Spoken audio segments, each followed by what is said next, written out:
All right, let me just make sure everything is alive. YouTube, you're awake. Why am I singing? That's kind of weird. All right, guys. Ron Placone here. I hope everyone is well. I'm just waiting for everything. There's Rockfin. We got everyone. All right. You guys know me. I don't have an on-site producer, so I have to see it all before it is official. But we are awake on Twitter. We are awake on Rockfin. We are awake on YouTube. What's up, everybody? Good afternoon, good evening, good morning for everyone in my time zone. And of course, for everyone catching this live stream, we are a little earlier than usual.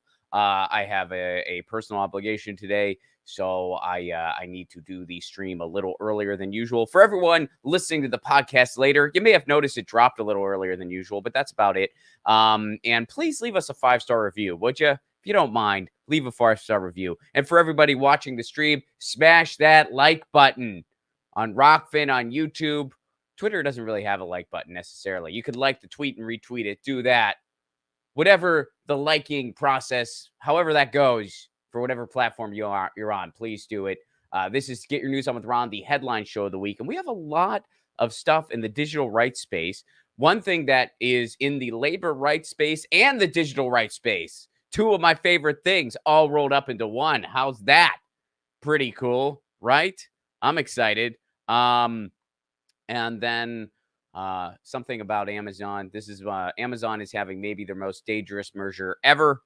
We're going to be talking about that a little later. But first, so we are living in a post-Roe world, and we all know this. It is a post-Roe Roe v. Wade world, and we're seeing a lot of the effects of that. People in different states that are really suffering a lot right now. One of the things that I think is often missing in the conversation is how this bleeds into the digital rights space. And you see reports of Facebook censoring people's DMs when it comes to abortion information. They're even censoring posts from organizations like Planned Parenthood about abortion information. We covered that last week, and you can go to endabortionsurveillance.com to make your voice be heard on this issue. But it's not just Facebook. It's not just social media. It's other entities out there as well. And when you think about online surveillance, it really does blend into a post-Roe world in very real and dangerous ways. And this is something that I think is often missing and is often just sort of cast aside, not out of any out of any malicious intention by people, but just because there are so many pressing things right in our faces right now that this piece of the puzzle, I think, often gets overlooked. But here's something that's happening. FTC sues data broker Cochava, I hope I'm pronouncing that right, for sale of people's sensitive location data, including visits to reproductive health clinics. The U.S. Federal Trade Commission on Monday announced it has filed a lawsuit against data broker Cochava Inc. for selling geolocation data from hundreds of millions of mobile devices. And this could be used to trace the movements of individuals, including those to and from sensitive locations. Specifically, the FTC said the data could reveal people's visits to places like reproductive health clinics, domestic violence or homeless shelters, addiction recovery centers, and places of worship. This personal and private information could expose people to threats of stigma, stalking, discrimination, job loss, and even physical violence. So this company, Cochava, is selling your location data. Hundreds of millions of mobile devices. So here's the first question here. What exactly is Cochava? What are they? Well, let's find out by going directly to their website. That's the best way to do it. So let me go ahead and pull this up. This is Cochava's website. Here's what their website says as soon as it loads for me here. Empowering marketers and publishers. We deliver better insights and actionable data in one operational platform. All right, and a chat box popped up. I can talk to Frederick the helper here. Welcome to Cochava. Do you have any questions? Yeah, I have. Are you selling my data? That's my question. And the answer is yes, by the way. Any channel, any device, any audience. This is from their homepage. Measure everything with Cochava, your mobile measurement partner, or MMP. Super publishers, Facebook, Google, TikTok, Twitter, Snap, traditional ad networks, SKAD network, certified partners, affiliates, influencers. So basically, they harvest data for brands. That's basically what they do. So they harvest data for brands, and it's not just data, oh, like we're taking surveys, we're doing this. It's actual geolocation data. Where is this user going? We're monitoring your potential customers. Oh, and guess what else we're doing? We're selling this information. We're selling personal information. That's what's really going on. So this is basically a data harvesting company anyway. And I'm not saying there's nothing to be said for any type of digital marketing. I understand the world we live in. I get it. But there's a difference between, oh, this is a thing that can kind of analyze some of the information about your Twitter followers that's public. You know, there's stuff out there, and I'm not familiar with much of this stuff, to tell you the truth, as far as online marketing is concerned. I probably should be better at it. I mean, honestly, but there's it's one thing to have something that maybe they look at. There's companies out there, they will analyze your Twitter followers, and by analyze I mean they'll look at the different bios of people who follow you on Twitter, and they'll kind of give you a report on the general information about your audience. Like, oh, most of your audience likes omelets. Yeah, everybody in their bio says I love omelets in your Twitter audience. But that's just public information in somebody's bio. That's stuff that they're sharing. Like if you look at my Twitter bio, it says my website and it says my podcast. That's stuff I want people to see. Whether they're going to like it or not, well, I have no idea. But I want people to see that. That's not something that I'm keeping a secret. So there's a difference between, oh, this guy Ron Placone follows you. He has a website and he talks about this stuff. That's all public. That's a lot different than, here's where Ron Placone went this morning. But I mean, I haven't gone anywhere this morning. Ron Placone got out of his bed. He watered his plants and fed his cat. So you see the difference between those two things. You see the difference between, this is an organization that really monitors geolocation data, and they're using it for very dishonest means. I don't know what other means there would be. So when you're acting up in a way where the FTC itself is suing you, wow, that's freaking bad. That is really bad. Let's go back to this article and see what else is part of this thing. Oopsies. I went to the wrong place. Hold on. Let me go ahead and pull it back up here. Smash that like button. I got to get better about telling people to, for those, whatever your liking mechanism is, if you're on Rockfin, if you're on YouTube, if you're on Twitter, whatever the liking process, however it works, if you could please do it, that'd be fantastic. And for everyone listening to the podcast later, again, a 5-star review would be absolutely wonderful. And if you want to write something, that's even better. That's even cooler if you want to extend some prose. So let's see what's going on here. What else is going on here? The suit aims to halt Cochava's data collection practices involving sensitive geolocation data. Yeah, why do they need that? And will request that the company delete the data it has already collected. The only data you should do to do analytic marketing is the data that's volunteered. So if you want to take a survey, that's fine. If you want to take a survey and someone voluntarily fills it out and gives you their opinion, and they say, yeah, go ahead and use my name, I'll put my name on this, that's fine. If you want to analyze data based on what people volunteer online, that is public, that's fine. Something that I post on Twitter, I want the world to see. Something I post on my website, I want the world to see. If something is in your Twitter bio, well, that's public. That's for the world to see. But if you're doing geolocation data, which means you're monitoring where people go, that's what Cochava does. If you're one of these brands that hires Cochava, they monitor where people go. And they're selling that information. Hundreds of millions of users, which means a lot of places have contracted this company, and they are selling that much data. There's a good chance they sold some of your data. So people know where you are going. Some of you are pointing out that a lot of people know that I'm going on the beach. I'm going to the beach quite often. That would be fun if that's all the data they got on me. This guy walks on the beach and talks into a phone. Huh? Should we? Well, he posts that. That's a thing he does, and he posts it. I met a pelican the other week. I don't know if you guys saw the pelican. It was so freaking big, and it just caught me so off guard that I kind of brain farted on what it was. Because it was just so, like, it was just so huge. It was like, Ron, that's a pelican. I'm like, yeah, I know now. But, like, when you saw this thing in person, it was freaking, like, the beak almost touched the freaking ground. And I'm like, what is that? I've never seen a pelican that big before.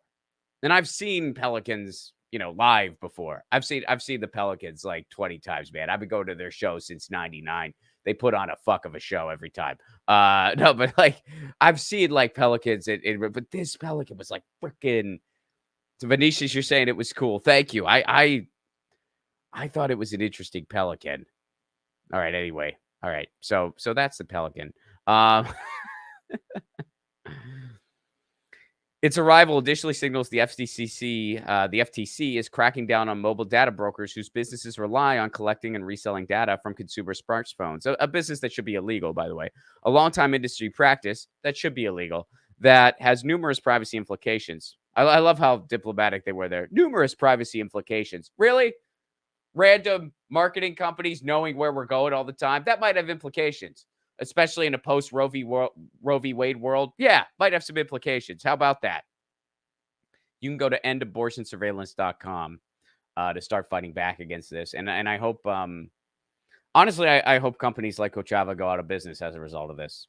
I really do. I don't know a ton about them until recently. But if that's the kind of stuff that they do, and if that's what their business model relies on, they can go out of business for all I care. There's other ways to do online marketing that doesn't require surveilling people wherever they go. That doesn't require geolocation, spying, essentially. Doesn't require that. There's plenty of other ways you can learn about your audience online. There's plenty of other ways you can build a target audience online that is nowhere near that intrusive. That's based on people volunteer enough information. Why do you need more? Like how much more data do you freaking need? Don't ask Mark Zuckerberg that question. So we'll do Amazon last. Let's go to actually a little bit of good news. This is about a strike that won, and it's also a surveillance digital rights story. So it's two of my favorite things wrapped up into one. And guess what? It takes place in Seattle, Washington, one of my favorite cities. Shout out to Seattle. Had a wonderful show in Seattle last month. In fact, almost exactly a month ago. Yeah, almost exactly a month ago, we performed in Seattle, myself and Graham Elwood, co-headlining show in Seattle, Washington, over at the Royal Room. Fantastic venue. I hope to go back there probably in 24. Probably in 2024, I'll go back to Seattle, I'd imagine, for a show. Maybe before then. Who knows? But anyway, shout out to that. So check this out, guys. Here's a little bit of good news over on Vice. Striking Seattle workers win against surveillance cameras in vehicles. Hell yeah. Sandwich company Homegrown put artificial intelligence-powered cameras in drivers' vehicles. Man, that's a good thing to boost employee morale. Boy, that's great. Now drivers are allowed to cover them up. Good. Drivers should be allowed to just keep them. They should be allowed to take them, turn them off, and then just use them for their own camera and either recycle them for parts or sell them. They should just be able to take the camera and be like, it's mine now, jerk. Wow. Can't do that anymore. Delivery drivers for Seattle-based sandwich company Homegrown have won a major victory against artificial intelligence-assisted surveillance cameras. Creepy as hell. Just say that. Artificial intelligence-assisted surveillance cameras placed in their vehicles. After a strike earlier this month, workers say they were given the right to place privacy screens over the cameras, according to an announcement from Union Unite Here Local 8. The news signals the rise of AI-assisted cameras placed in delivery vehicles and the visceral pushback against them. You think you don't want a camera monitoring you all time while you're doing your job. And especially this is fresh off the heels of the Amazon cameras that will correct people if they make a wrong move and monitor employees when they're going to the freaking bathroom.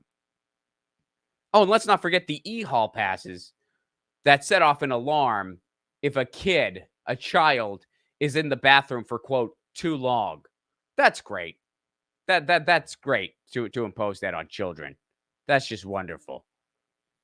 Man. So that's happening. And they won. So now they get to cover up the cameras. I think they should be able to remove the cameras entirely. And again, I think they should be able to sell them. They should be able to sell them or just use them for it should be able to be their own personal GoPro. They turn it off and on whenever they want, and they can do whatever they want with that freaking camera. So let's see what else is going on here. My coworkers and I took the collective decision. Here's a quote from one of the delivery drivers, Manya Janowitz. My coworkers and I took the collective decision to strike in protest of invasive surveillance cameras that the company had installed in our delivery vans, and we won. We are thrilled, and I'm really proud that not only did we take the first strike against surveillance, but we showed that striking is how we win. That is basically the only announcement you really need for all of labor everywhere around the world. Striking is how we win. That should just be everywhere. If that was on a t-shirt, I'd wear it at least once a week. Striking is how we win. That's really all you need to know. Striking is how we win. Striking is how we win. Striking is how we win. How do we fix the United States? Striking is how we win. We shouldn't just show up and vote. No, you should do more than that. And striking is how we win. Ron, you're not necessarily like you're a self-employed random creative person. You wouldn't really be part of a general strike. Yeah, I would. Everybody would. We would all have a different role to play. A general strike doesn't mean everybody just doesn't go to work. It means a little bit more than that. It means we have a very extensive mutual aid system to shut our society down in a way where people's needs are still met so that we can hold the line until there is status quo shifting change in this country. Ron, that sounds really hard. If there's an alternative, let me know what that is. The United States is plummeting. It is descending into straight up. I don't want to say it's even descend. I mean, we're there. We're a fascist state. The United States is, but it could get even worse. It could get even worse, and it gets worse by the day. And my honest prediction is the worst is yet ahead. Every day when I wake up, I hope I'm wrong. I sincerely hope I'm wrong. But if I'm being honest, I think the worst is yet ahead. And I can't predict how bad it's going to get because I don't have a crystal ball. And honestly, I never thought it was going to get this bad. I mean, if you would have told me 10, 15 years ago it was going to get this bad, I wouldn't have believed you. But every yin has its yang. Not Andrew Yang, but every yin has its yang.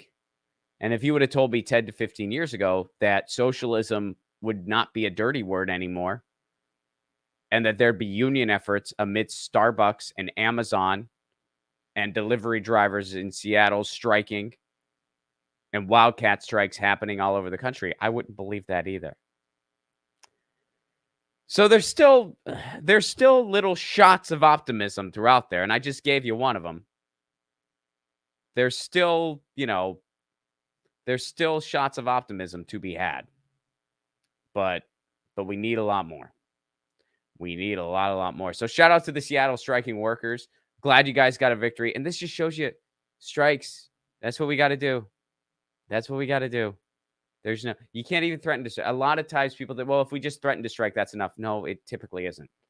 A lot of times if you just threaten to strike, well, then they feel like they called your bluff and they won. So they might give you a little bit, but they're not going to give you a lot.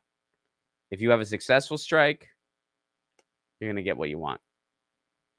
So, all right, let's go over to Amazon and the most dangerous merger yet. Their most dangerous merger, and there's a couple components going on here. None of them are good. So check this out.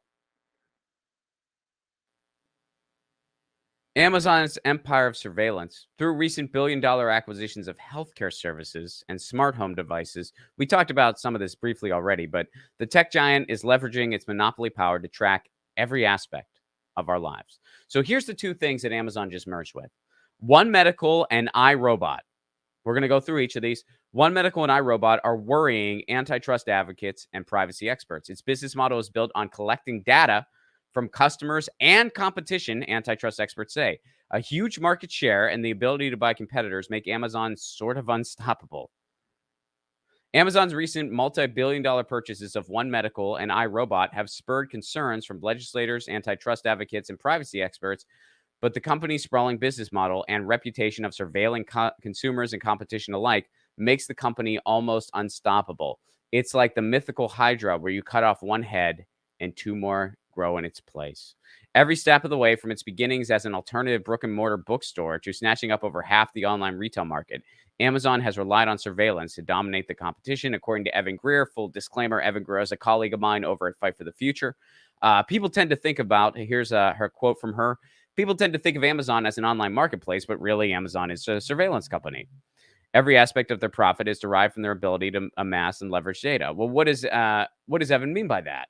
If you're a regular viewer of this show or listener of this show, you probably already know, but Amazon will collect your data based on your buying habits, and then they will make generic products of stuff that's popular and people were buying.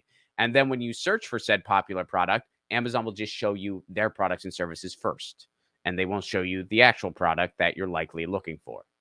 So they sell more, and they make more, and they sell more, and they make more. And for all the third-party sellers out there, they kind of got them by the gullet, because if you're not on Amazon, you can't compete. If you're an online seller, which basically every business in existence right now does some commerce or most of their commerce online, if you don't have an Amazon presence, you pretty much can't really exist. It's incredibly difficult, next to impossible. I would imagine, honestly, it probably is impossible. I mean, if you're an online seller selling whatever product and service it is, and to have no Amazon presence, I feel like that's next to impossible to do if you want to stay in business. And that's not the fault of the retailers. It's because of this system. Over half of all online commerce occurs through Amazon. And what did they just merge with? Well, they merged with iRobot and One Medical. I want to say Medical One, but One Medical. So let's go to both of those. Let's start with One Medical. We've talked about this before, how Amazon is now getting in the business of healthcare. Jeff Bezos is in the business of food with Whole Foods.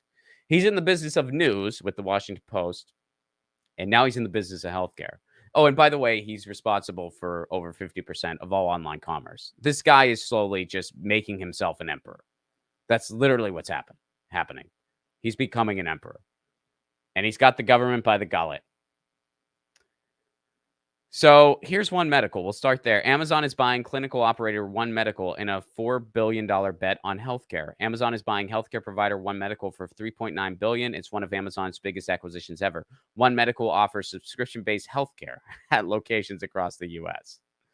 Amazon is taking a leap into healthcare by acquiring primary care provider One Medical. The e-commerce giant will buy the health clinic operator for $18 per share. Values One Medical at $3.9 billion.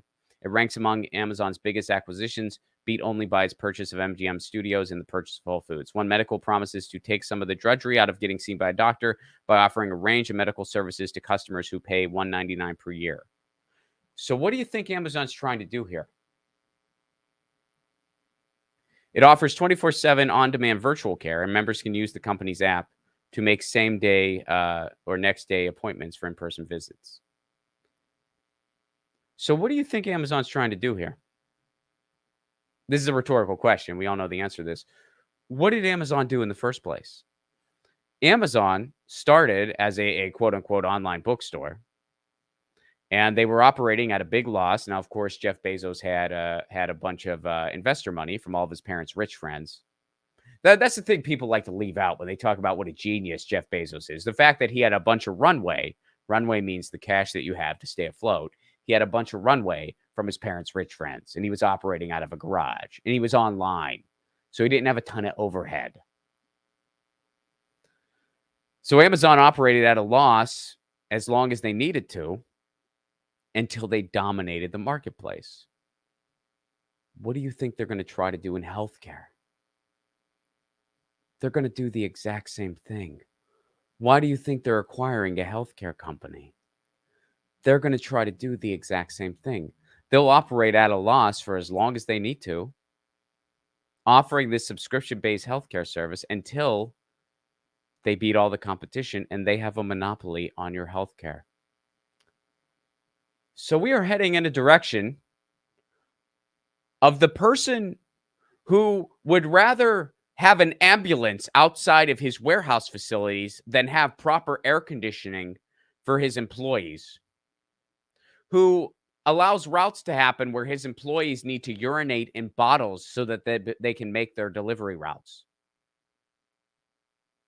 The guy who is the richest person the planet has ever seen, yet refuses to pay living wages to his employees.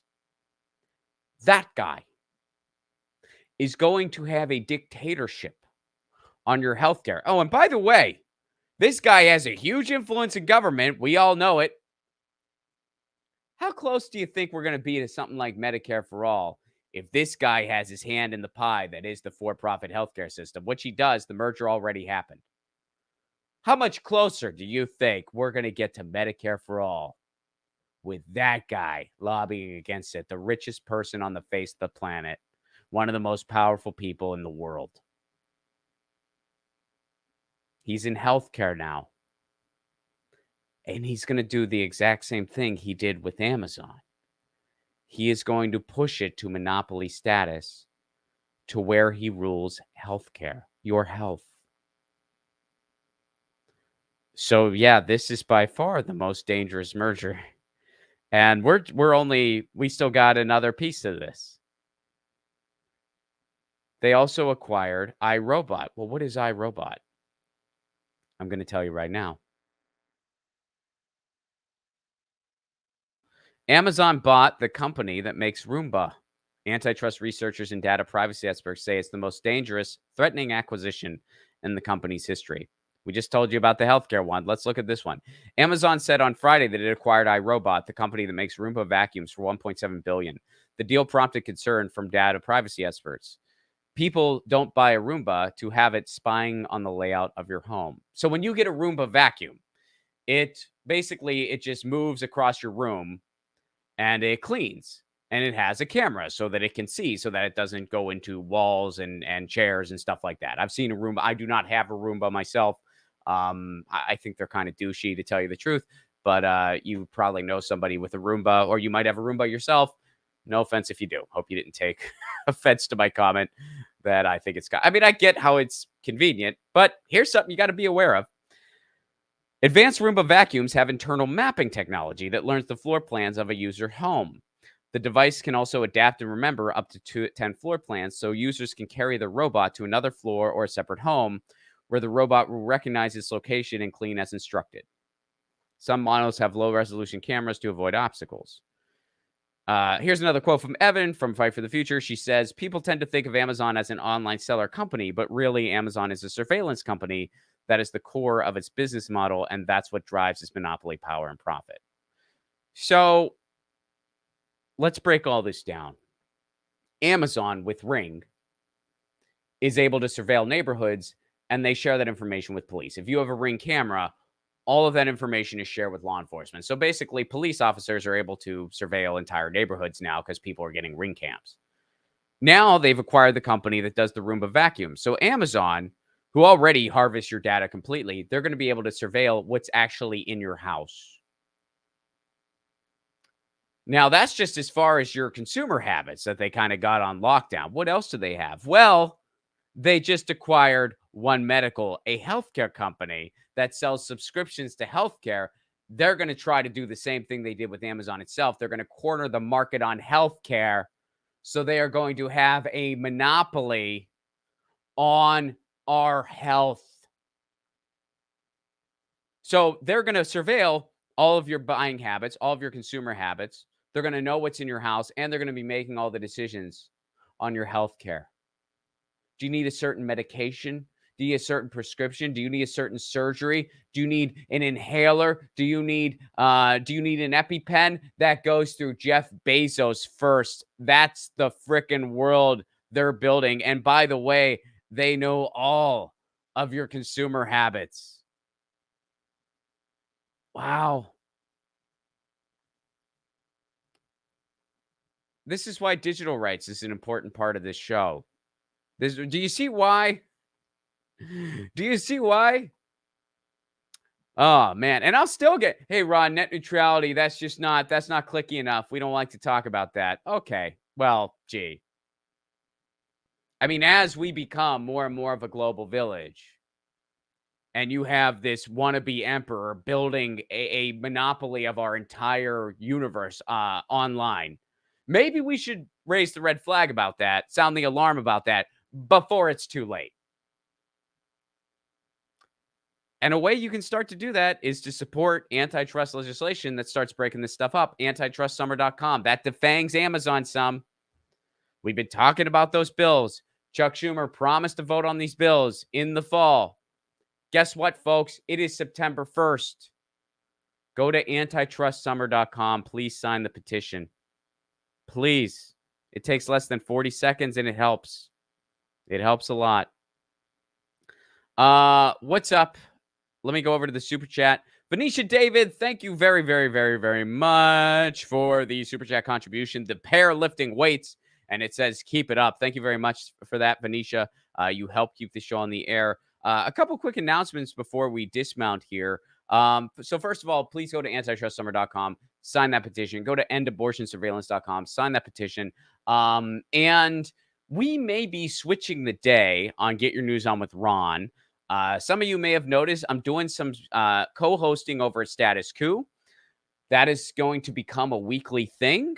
As far as I know, I'll be making an official announcement soon. But the folks over at Status Quo, Jordan Cheriton, Tina Desiree Berg, Colin, and the rest of the team over there, they do amazing things. And I'm excited to be joining them on a more in a more formal capacity. But we're still working out the details on what my weekly thing will look like.